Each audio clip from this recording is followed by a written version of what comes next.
കോഴിക്കോട് ബീച്ചിലെ ഒരു famous ഐറ്റത്തിൻ്റെ recipe ആയിട്ടാണ് കേട്ടോ ഇന്ന് വന്നിട്ടുള്ളത്. റെസിപ്പി ഭയങ്കര സിമ്പിളാണെങ്കിലും ഐറ്റം മാരക ടേസ്റ്റ് ആയിട്ടുള്ളൊരു സാധനമാണ് കേട്ടോ. അപ്പോൾ ഇതിന് വേണ്ടത് സവോള, പച്ചമുളക്, കറിവേപ്പില, മല്ലിച്ചപ്പ്.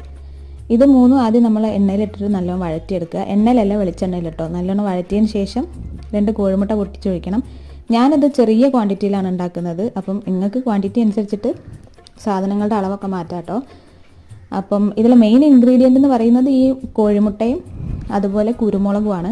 അത് അത്യാവശ്യം അധികം ഇടണം. കുരുമുളകിൻ്റെ ആ ടേസ്റ്റാണ് ഇതിൽ എടുത്തു പറയേണ്ട കാര്യം. പിന്നെ അവസാനം നമ്മൾ കുക്ക് ചെയ്ത് കഴിഞ്ഞിട്ട് ഇടുന്ന സവോളയും. അപ്പോൾ അതാണ് ഇതിൽ മെയിൻ ഇൻഗ്രീഡിയൻ്റ് എന്ന് പറയുന്നത്. അപ്പോൾ ഉണ്ടാക്കാൻ ഭയങ്കര സിമ്പിളാണ്. ഇതിൽ കാണുമ്പോൾ തന്നെ പെട്ടെന്ന് ഉണ്ടാക്കിയെടുക്കാൻ പറ്റിയൊരു സാധനമാണ്. പക്ഷേ നല്ല ടേസ്റ്റ് ഉള്ള ഒരു ഐറ്റമാണ് കേട്ടോ. അപ്പോൾ നമ്മുടെ വീഡിയോസ് ഇഷ്ടപ്പെടുന്നുണ്ടെങ്കിൽ ലൈക്ക് ചെയ്യണം, ഷെയർ ചെയ്യണം, സബ്സ്ക്രൈബ് ചെയ്യണം. ഫ്രണ്ട്സ് ആൻഡ് ഫാമിലീസിനൊക്കെ ഒന്ന് ഷെയർ ചെയ്ത് കൊടുക്കാൻ വേണം കേട്ടോ.